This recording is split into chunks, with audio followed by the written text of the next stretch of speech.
প্রিয় দর্শক বন্ধুরা, উঠে আসছে প্রাথমিক থেকে অত্যন্ত গুরুত্বপূর্ণ খবর। অবশেষে টেট পাস প্রার্থীদের জন্য একটি বিরাট বড় সুসংবাদ উঠে আসছে। এই ভিডিওর মধ্যে সেই এক্সক্লুসিভ নিউজ আপডেটটিকে সম্পূর্ণ আলোচনা করার চেষ্টা করছি। ভিডিওটিকে সম্পূর্ণ তাই আপনারা শেষ পর্যন্ত শুনে বোঝার চেষ্টা করবেন ও ভিডিওটিকে শেষ পর্যন্ত দেখে নেবেন। যে সমস্ত বন্ধুরা চ্যানেলটিকে এখনও সাবস্ক্রাইব করেননি, সাবস্ক্রাইব করে নিয়ে সঙ্গে থাকবেন।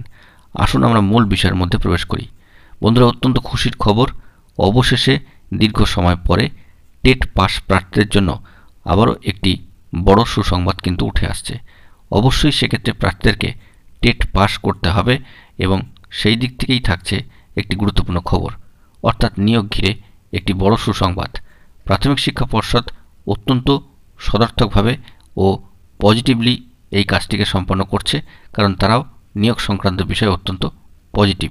প্রাথমিক শিক্ষা পর্ষদ চাইছেন নিয়োগ প্রসেসকে ধাপে ধাপে এগিয়ে নিয়ে যেতে এবং সেই দিক থেকে অবশেষে টেট পাস প্রার্থীদের জন্য থাকছে একটি গুরুত্বপূর্ণ খবর আপডেট। অর্থাৎ বন্ধুরা, বিষয়টি হচ্ছে এরকম যে টেট পাস প্রার্থীদের জন্য এবারে ভালো খবর। সর্বোচ্চ ন্যায়ালয়ের সুপ্রিম কোর্টের নির্দেশ মেনে প্রাথমিক শিক্ষক পদে নিয়োগের জন্য ইন্টারভিউ প্রক্রিয়া শুরু করেছে প্রাথমিক শিক্ষা পর্ষদ এবং এই সংক্রান্ত অফিসিয়াল নোটিফিকেশনও কিন্তু দেওয়া হয়েছে।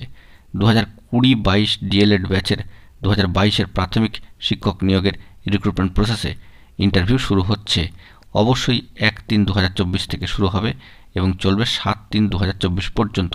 ইন্টারভিউ শুরু হলে নিয়োগ প্রক্রিয়া নির্ভর করবে সর্বোচ্চ ন্যায়ালয় সুপ্রিম কোর্টের নির্দেশ অনুযায়ী। প্রার্থীদেরকে ইতিমধ্যেই কিন্তু টেট পাস করে থাকতে হবে। নোটিশে বিষয়টি বলা হয়েছে যে সুপ্রিম কোর্ট নির্দেশ দিয়েছিল প্রার্থীদের ইন্টারভিউ নিয়ে 6 সপ্তাহের মধ্যে রিপোর্ট জমা করতে হবে এবং সেই নির্দেশ মোতাবেক প্রাথমিক শিক্ষা পর্ষদ পজিটিভলি ইন্টারভিউ পরিচালনা করবে।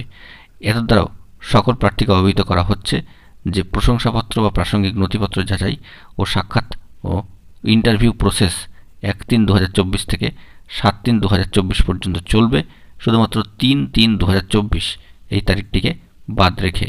অত্যন্ত গুরুত্বপূর্ণ একটি খবর আপডেট কিন্তু উঠে আসলো। এক্ষেত্রে দেখা যাচ্ছে যে বাকি 2000-এরও বেশি শূন্য পদে এখনও পর্যন্ত নিয়োগ বার্তা উঠে আসেনি, তবে ইন্টারভিউ বার্তা কিন্তু উঠে আসছে সর্বোচ্চ ন্যায়ালয় সুপ্রিম কোর্টের নির্দেশকে মান্যতা দিয়ে। বন্ধুরা, এই সমস্ত বিষয়ের উপর আমরা খবর রাখার চেষ্টা করছি এবং লক্ষ্য রাখার চেষ্টা করছি। গুরুত্বপূর্ণ তথ্যাদি উঠে এলে প্রাথমিক থেকে তা সবার আগে সবার প্রথমে আপনাদের মাঝখানে তুলে ধরার চেষ্টা করব। বন্ধুরা, এখন এটুকুই। সকলে ভালো থাকবেন। চ্যানেলটিকে এখনই সাবস্ক্রাইব করে নিয়ে সঙ্গে থাকবেন। ধন্যবাদ।